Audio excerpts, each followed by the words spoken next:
Vamos a leer el Evangelio según Mateo, capítulo 9, versículos 9 al 13. Dice la palabra: Pasando Jesús de allí, vio a un hombre llamado Mateo que estaba sentado al banco de los tributos públicos y le dijo: Sígueme. Y se levantó y le siguió. Y aconteció que estando él sentado a la mesa en la casa, he aquí que muchos publicanos y pecadores que habían venido se sentaron juntamente a la mesa con Jesús y sus discípulos. Cuando vieron esto los fariseos, dijeron a los discípulos: ¿por qué come vuestro maestro con los publicanos y pecadores? Al oír esto Jesús les dijo: los sanos no tienen necesidad de médico, sino los enfermos. Id pues y aprended lo que significa misericordia quiero y no sacrificio, porque no he venido a llamar a los justos, sino a pecadores al arrepentimiento. Aquí encontramos una verdad bíblica. La verdad bíblica es que Jesús eligió amarme y que yo no puedo ganármelo. O sea, yo no puedo ganarme que Jesús me ame. Esa es la verdad bíblica fundamental aquí en este pasaje. Pero quiero comentar de que hoy en la actualidad en México se está haciendo mucho énfasis en el pago a los impuestos. Raramente la gente salta de emoción a pagar los impuestos. A ellos se les requiere que por ley paguen, porque hay estándares que dicen cuánto hay que pagar. Pero vamos a irnos a retroceder en el tiempo, y vámonos al tiempo de Mateo, al tiempo de Cristo. Mateo, quiero hacer énfasis que Mateo era un judío que trabajaba para el Imperio Romano recolectando los impuestos los impuestos en su mismo pueblo.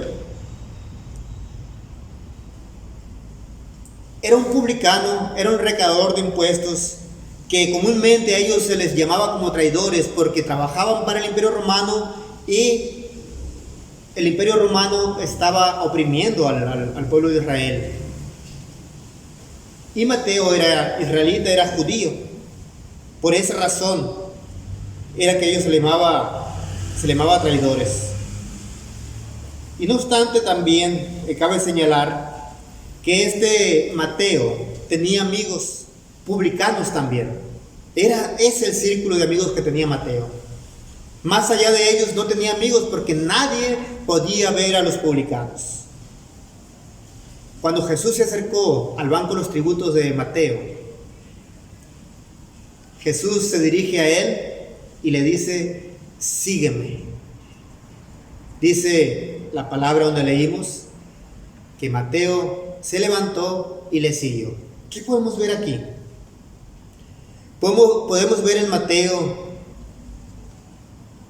que quizás pensó él que era la última o la única oportunidad que él tenía de un cambio de vida.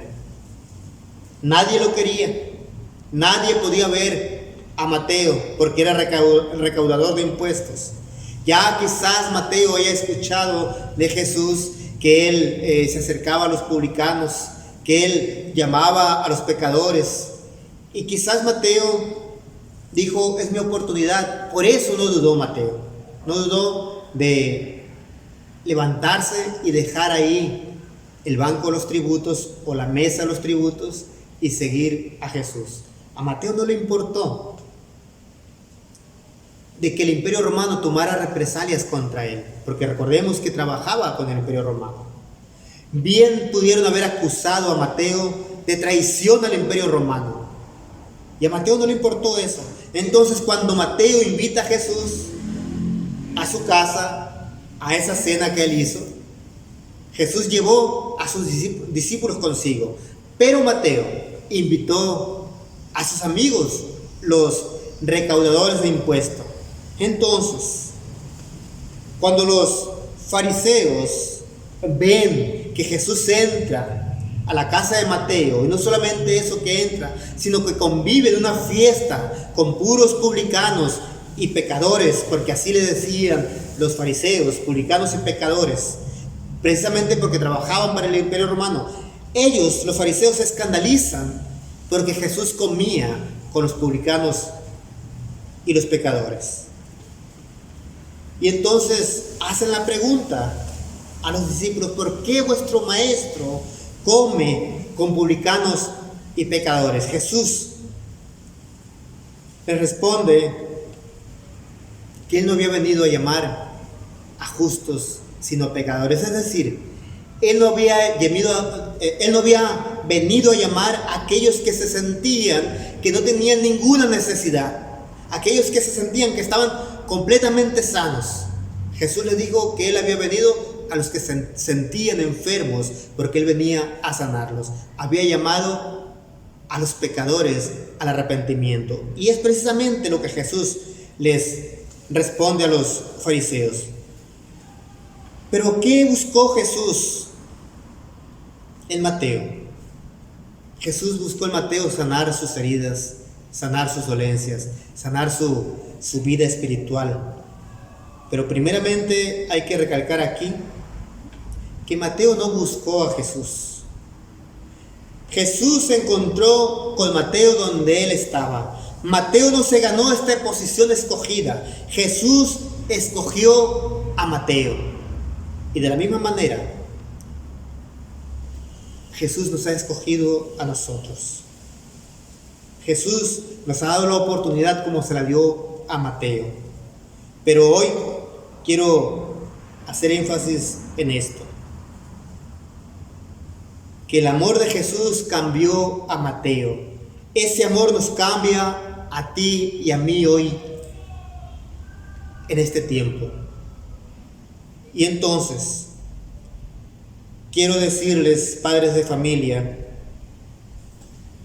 que mientras está esta semana, o mientras comienzas esta semana de escuela bíblica de vacaciones o escuela bíblica de verano, los niños que se crucen a tu paso van a llevar con ellos las circunstancias de su propia vida. Niños que muchas veces cargan situaciones difíciles en su vida. Quizás rechazo de amigos, o de aquellos que ellos quieren que sean sus amigos y no los aceptan.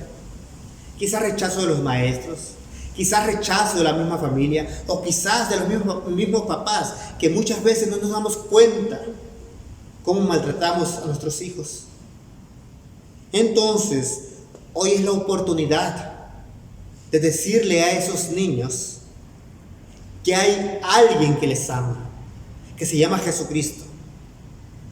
Entonces es responsabilidad tuya y mía, padres de familia, evangelizar a nuestros hijos y decirles que así como Jesús llama a Mateo, a pesar de que Mateo no era una buena persona, porque ya dijimos que era una persona que cobraba los impuestos a su mismo pueblo, exigía los impuestos, porque también tenía él que ganar sus propias ganancias. Pero que a pesar de ello Jesús se fijó en Mateo, pero que a pesar de todos nuestros errores, de todas nuestras situaciones difíciles de nuestra vida, Jesús nos ama y ama a los niños también. Los niños necesitan entender y comprender eso. Por lo tanto, nuevamente les digo, háblale de Jesucristo a tus hijos, porque tus hijos necesitan escuchar que Jesucristo se interesa en ellos. Dios les bendiga. Vamos a orar. Dios y Padre de nuestro Señor Jesucristo, alabado es tu nombre. Gracias te damos por la vida de nuestros hijos. Gracias te damos porque no necesitamos, oh Padre Santo, ser buenas personas para que tú te hayas fijado en nosotros. Muchas gracias porque te fijaste en nosotros y nos amaste incondicionalmente. Muchas gracias. En Cristo Jesús oramos. Amén.